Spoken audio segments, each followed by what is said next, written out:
Hello and welcome to State of the Union. I'm Stefan Grobe in Brussels. The world has gotten used to nonsensical remarks by Donald Trump. That's why European leaders rarely comment on them. They usually hold their nose and move on. But Trump's suggestion during a campaign rally that the United States would not protect NATO allies who fail to spend enough on defense sparked a rare public backlash. Dangerous, unhinged, appalling. Those were some of the friendlier reactions. Here's the EU's foreign policy chief. NATO cannot be a la carte military alliance. Cannot be a military alliance that works depending on the humor of the president of the US on those days.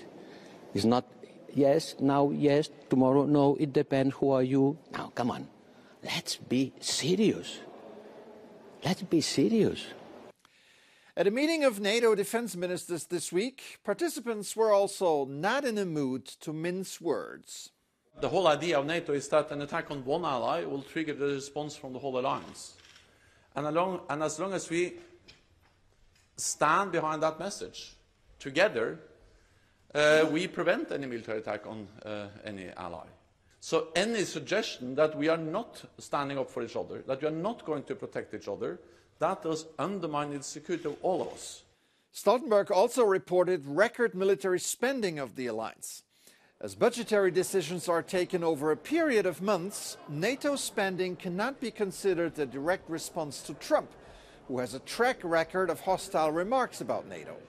It rather reflects a response to Russian aggression and Vladimir Putin. The higher military spending is being done in a rather difficult economic situation.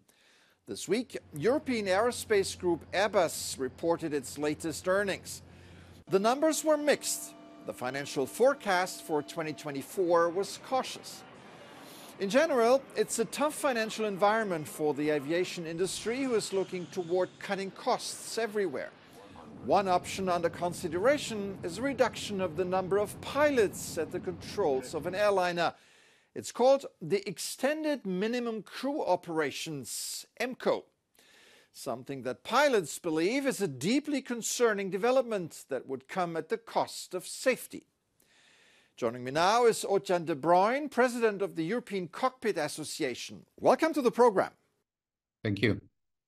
So you represent more than 40,000 pilots in 33 countries. Tell us why your organization is against EMCO. So in aviation, we have redundancy and backup for all safety critical systems. And this philosophy is at the core of modern aviation. To give an example, on board of large airplanes, every safety critical system is installed twofold or threefold to prevent this crucial failure. Currently, there are also two pilots at the controls of an aircraft. Two pilots work as a team. They serve as this critical safety net, monitoring systems, but also monitoring each other, detecting errors and mitigating potential hazards before they escalate. Just to be sure, what are the risks associated with a one pilot only scheme?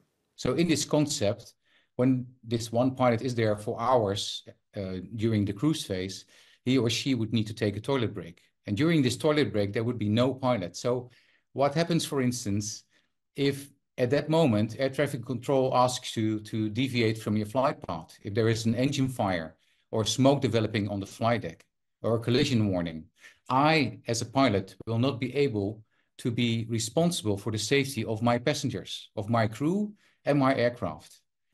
The one pilot concept is under evaluation by the EU Aviation Safety Agency.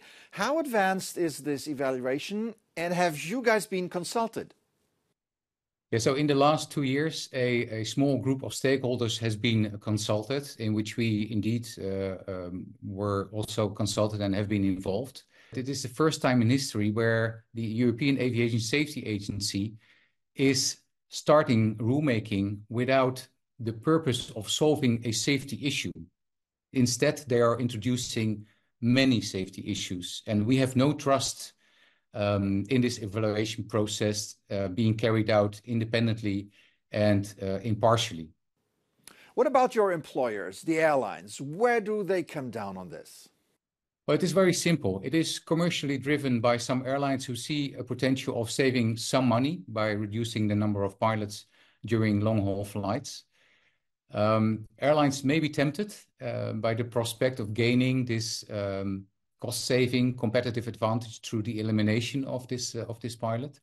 However, they may find themselves unpleasantly surprised to discover that commercial incentives are an extremely risky driver in aviation. And if they doubt this, they should simply ask Boeing. All right, Ocean de Bruyn, President of the European Cockpit Association, thank you so much for filling us in on this very important topic. Thank you very much.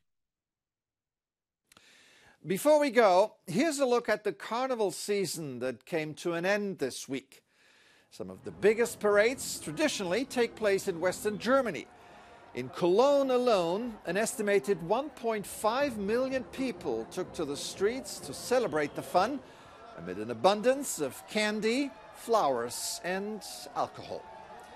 Unlike the carnival in Venice or Rio de Janeiro, the parades in Germany feature floats that address political issues with biting sarcasm. A float in Cologne had figures of Vladimir Putin, President Xi Jinping of China, and Iran's supreme leader Ali Khamenei, all with planks of wood nailed to their heads. In German, that means you're an idiot. Another float showed Ukrainian President Zelensky holding a helmet next to the inscription, "To be or NATO be." Amazing how complex issues suddenly become clear when you're in a very festive mood. That's it for this edition. I'm Stefan Grobe. Thank you for watching. Have an excellent week.